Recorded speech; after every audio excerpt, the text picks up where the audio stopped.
इमरान खान साहब को अपील करते हैं कि आपको मिसगाइड किया जा रहा है।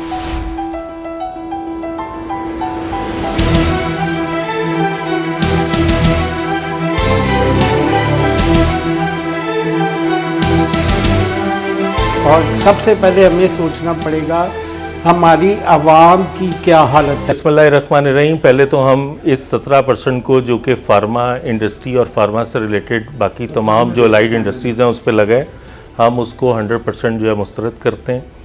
360 अरब रुपया जो इन्होंने इस मिनी बजट और ये 17% के तहत इकट्ठा करना है, उसमें से 167 अरब का इम्पैक्ट जो है वो सिर्फ फार्मा इंडस्ट्री पे आता है। जो लोग बेचारे दवाई नहीं ले सकते उस पर उनको कोड़े मार के उनसे टैक्स भी वसूल किया जाए। जहाँ 50 लाख खर्च करना था वहाँ 3.5 करोड़ रुपया।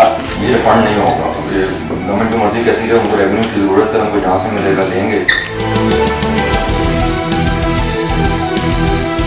पैसों के साथ काम कर रहे हैं, उनकी बहुत सारी उनके भी इश्यूज हैं, इंशाल्लाह सबको साथ लेके चलेंगे।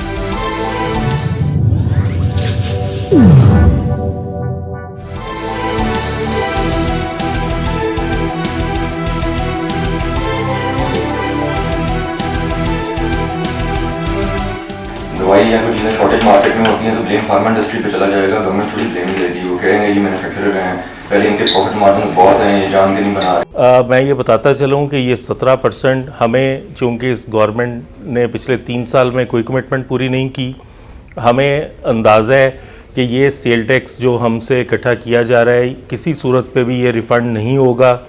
गवर्नमेंट का नेक्स्ट ईयर इलेक्शन ईयर है। गवर्नमेंट के हलकों से ये बात सामने आई है कि हमारे पास अभी कोई ऐसा मैकेनिज़्म नहीं है और ना ही गवर्नमेंट को ऐसा इरादा रखती है कि जो ये रेवेन्यू इकट्ठा हो इसको वापस किया जाए।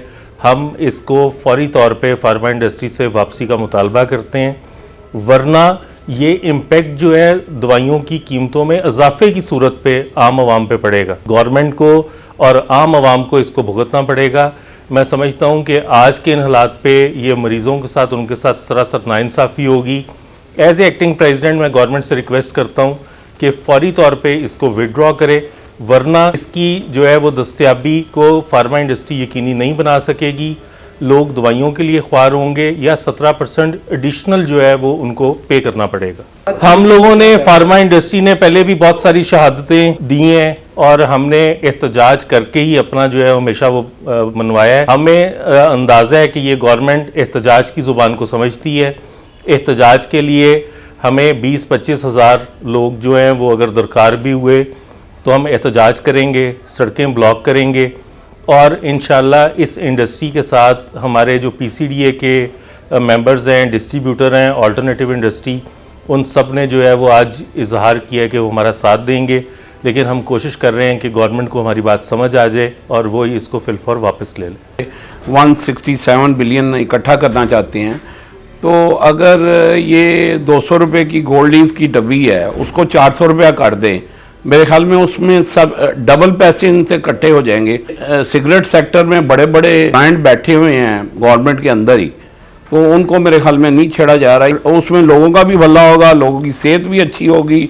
अगर सिगरेट सेक्टर में 200 की डब्बी को 400 रुपया कर देते हैं, ये 200 अरब रुपया इनको वहाँ से मिल जाएगा। आज की मीटिंग के बारे में मैं ब्रीफ करना चाहूँगा कि हमारे जो एक्टिंग प्रेसिडेंट हैं PCCI के, उन्होंने FECI लाहौर के ऑफिस में डिफरेंट सेक्टर्स की, जिसमें कि मेनली फार्मास्यूटिकल सेक्टर ने शिरकत की, ऑल्टरनेटिव सेक्टर ने, होम्योपैथिक, हर्बल, सब लोगों ने, एसोसिएशंस के नुमाइंदों ने यहाँ शिरकत की। और मेन एजेंडा आज की डिस्कशन का सेल्स टैक्स की जो इम्प्लीमेंटेशन है उसके बारे में डिस्कस हुआ। तो सबका इत्तेफाक इस बात पे था कि जो गवर्नमेंट ने बिला सोचे समझे 17% ऑन द रॉ मटेरियल इन्होंने लगा दिया सेल टैक्स, लेकिन अभी तक उसके रिफ़ंड का कोई मैकेनिज़्म नहीं है। अगर रिफ़ंड का कोई मैकेनिज़्म नहीं है तो इससे बहुत ज़्यादा जो कैपिटल इन्वेस्टमेंट है लोगों की इंक्रीज़ होगी और उसी पैसे में जब वो काम करना चाहेंगे तो उतनी अद्वियात नहीं बना पाएंगे जितनी वो पहले बनाते हैं। तो अद्वियात की शॉर्टेज का खदशा है इसमें, क्योंकि बहुत सारा कैपिटल आपका ब्लॉक हो जाएगा। क्योंकि अभी तक हमें ये नहीं पता कि ये आपको 1 महीने में, 3 महीने में, 6 महीने में, 12 महीने में या कभी भी आपको ये मिलना कैसे है। सेल टैक्स ऑन मेडिसिन के पॉइंट ऑफ व्यू से जो बातें हुई हैं, मैंने अपना पॉइंट ऑफ व्यू यही दिया है कि no tax collection, no refund, हम ये किसी सूरत बर्दाश्त ही नहीं कर सकते। मैं एक मैन्युफैक्चरर या डिस्ट्रीब्यूटर या होलसेलर ऑफ मेडिसिन के अलावा मैं एक कंज्यूमर भी हूँ। मैं ख़ुद भी दवाई इस्तेमाल करता हूँ और सबसे पहले हमें सोचना पड़ेगा हमारी आवाम की क्या हालत है। जो लोग बेचारे दवाई नहीं ले सकते उस पर उनको कोड़े मार के उनसे टैक्स भी वसूल किया जाए।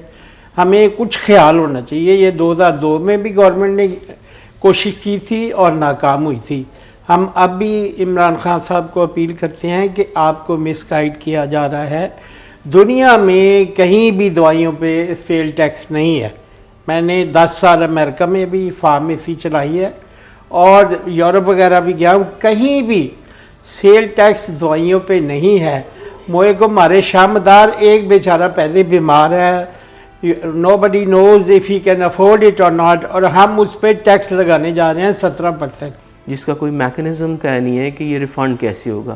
क्योंकि बेसिकली जो सेल टैक्स है ये एक ऐसा टैक्स है जो कि इनपुट और आउटपुट दोनों आपके होते हैं, कि आप चार्ज करते हैं अपने एंड यूज़र से और फिर आप जमा कराते हैं।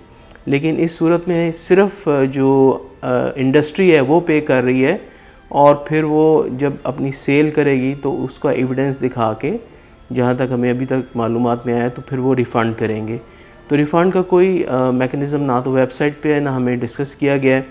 तो हमारी ये तो डिमांड जो मुतफ़िक़ा आज फ़ाइनल हुई है वो ये है कि इसको इंडस्ट्री से पहली तो बात ख़त्म किया जाए और इसका एक प्रॉम्प्ट मैकेनिज़्म निकालें जिससे कि अद्वियात की फ़राहमी जारी रहे।